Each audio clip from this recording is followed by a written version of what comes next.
Welcome everybody to a new video, and in today's video I will be getting ready and packing to go to Crankworx in Whistler, Canada, and I'm bringing my Specialized Turbo Levo 4 and my Stumpjumper 15. I'll be using my Evoc bike bags, and if you want to see how I pack my bikes and get a couple of pro tips, then go to the timestamp below to go directly to that part of the video. But before kicking off with that, I'm really excited to go to Crankworx. It's been 5 years since I raced there last, and the first time I've ever went to Crankworx was in 2003.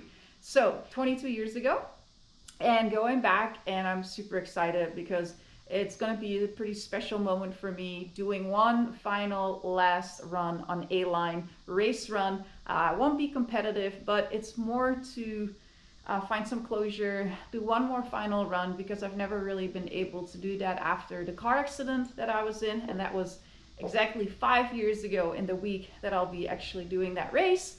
And 10 years since I won the Queen of Crankworx. I won the Queen of Crankworx in 2015, and then in 2019 I got third.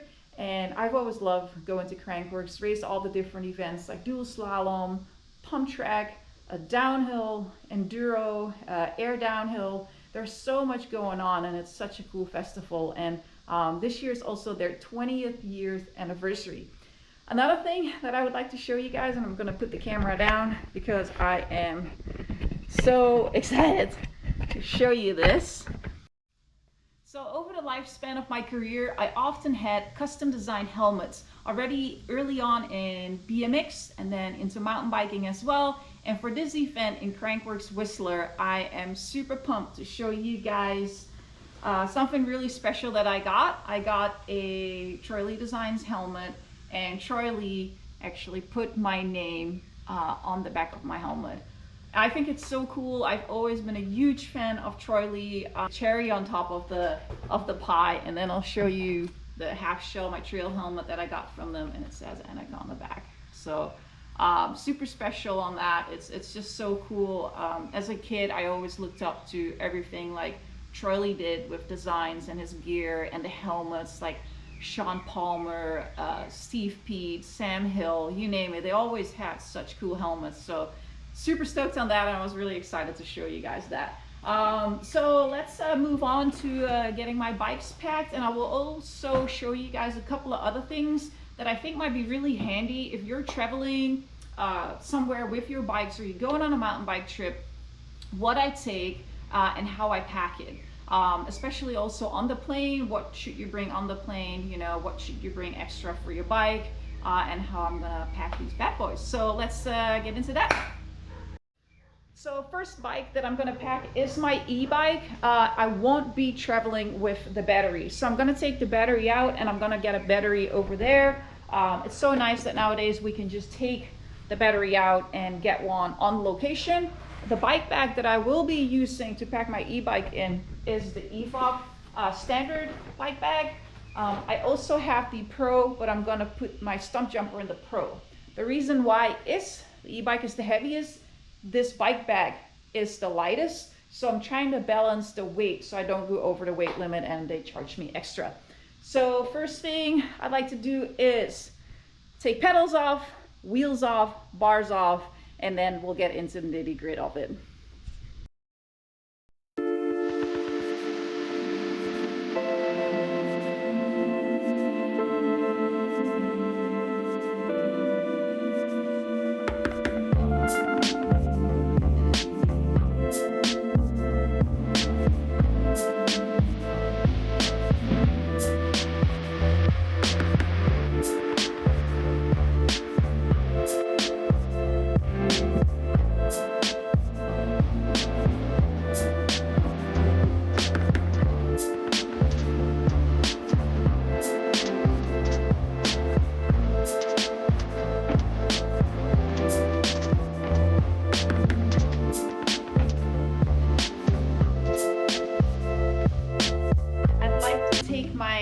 Bars out of my stem, so I'm not necessarily just taking the stem off. I leave the stem off on and take my handlebars off. I do mark it with a little white marker, so I know exactly where I need to put them back in. The reason why I do that is so the fork stays in place when it's in the bag. If we take the stem off, we need to find the spacer to not have it move around. So if you leave the stem on and just take the handlebars off, that way you can kind of safely transport it. So the Evoc bags come with this wrap that you can put around the top tube. It says where you and how you need to place it. Kind of goes around. You can clip it and tighten it if you need to tighten it a little more. And the cool thing is, and now you can place your handlebar right in here, so it's out of the way. You can tighten it a little more later if you want to. I always let it loose at first and then adjust it when needed when I put it in the bike bag. Alright, so it's super simple to actually take the derailleur off of the e-bike, so I'm doing that. That way I'm sure it's not going to get smashed while in transportation, and I don't have a janky derailleur when I get there. So I'm going to put it back in here, set it right on this plastic block. You can move that as well. I'm actually going to push it a little bit more forward. There we go, just like that. So chain ring hangs over. Tuck this back in here with the chain. And the fish got the frisbee. The fisher.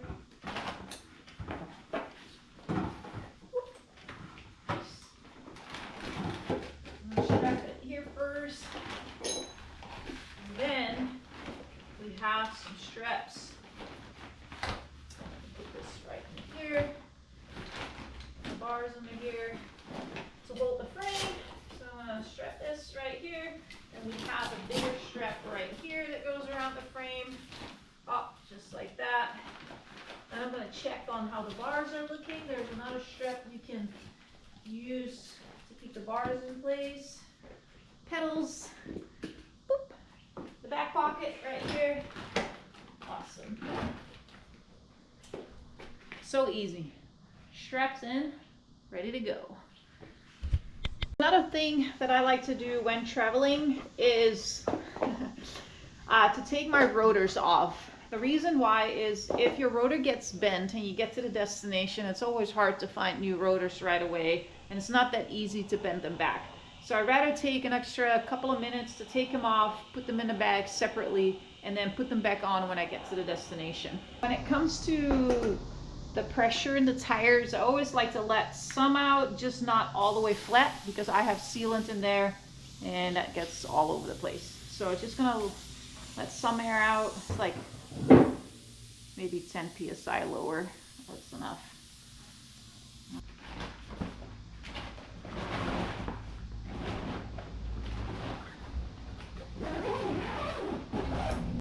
One thing I forgot to show you guys, I put these spacers in between my brake calipers. So you just slide them in between the brake pads. What this does is it keeps the pads from moving. So if you accidentally hit the levers or in transportation they get hit, your brake pads stay exactly in the same spot. They're really easy. You can just plop them in and then you're good to go. So I got the bikes packed. It's not that difficult. Like I kind of showed you guys, take your pedals off, take the bars off, then take the wheels out, make sure you downshift, take the batteries out, pack it in the Evoc bike bag. Super easy, super handy. I like to take my rotors off, put them in a Ziploc bag, also take the batteries out, like I just said, put them in the bag as well. And if you want to, you can wrap some extra protective stuff around the frame. I like to do that. Same around the derailleur. You can use some tires as well, or your knee pads, a jersey, whatever you can kind of stuff in there, but keep it at the right limit. That's it for the bikes. I'll show you some other things that I pack and like to take when I go on a trip. But first I'm gonna play with the doggo a little bit. He's getting impatient. I made it to Whistler. And I was just editing the video that I had started at home and realized that I got too busy throwing the frisbee for Fisher and I never finished filming. So I figured, why not finish it up while I'm here in Whistler. And travel was a bit hectic, I had to say. I had to cancel a flight. Had a hard time trying to get on another flight, but finally made it to Vancouver after 17 hours. Took a hotel at the airport and then took the shuttle up to Whistler yesterday and built one of my bikes already. And I wanted to follow up on what I said, like, hey, I want to give you guys a couple of tips on what you need to bring when you go on a trip. So one of the things I like to travel with is shock pump, and obviously your charger for your batteries, handy. I like to always travel with a little pump. I got this little Crankworx pump with a little gauge on it, so that's really nice too, because as I showed you, I'm taking some air out of the tires.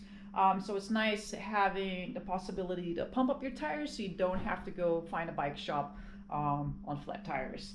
I like to take some proper Allen wrenches, the ones that I really need for the bike, a Torx as well, then a smaller multi-tool, and then my carry-on items. That's something too that is really important, and especially over the years of racing, I always made sure that my helmet goes in a helmet bag with a set of clothes. So riding clothes, knee pads, and then goggles, and then also I have my half shell in there. It all fits in one bag.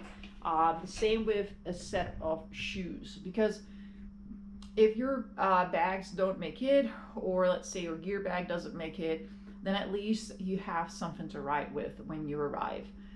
It's always good to get a couple of things in your carry-on. That's it. I also took my chesty here, my full body armor, shoes. Got a really nice setup here in the apartments, Tantalus Lodge in Whistler. Really nice setup. And some of you might have seen that unfortunately Hannah, just to make it, can't make it. We were gonna be here together to hang out, film. Let me get a little bit more in the light because I'm sure it's really dark right there. She was in a car accident. I'm glad she's fairly okay, but you know, so crazy, right? I had brought a lot of memories back for myself when I was in a car accident, and talked to her quite a bit, and hopefully she's healing up fast, so make sure you give her a high five in the comment box below and tell her we're thinking of her. Still gonna create a ton of content here. Also with Colorado Kid, I got some stuff with Specialized lined up, and obviously the A-Line race run. So bear with me. I'm gonna try to post a few more YouTube videos while I'm here, show you some of the trails, and show you what Whistler is about. And it's about having a good time. And that's it. I'm out. I'm gonna build my other bike. I still have to build my e-bike. So it's easy to do. So I'm just gonna put it together and then I'm ready to rock and roll. All right, see you guys.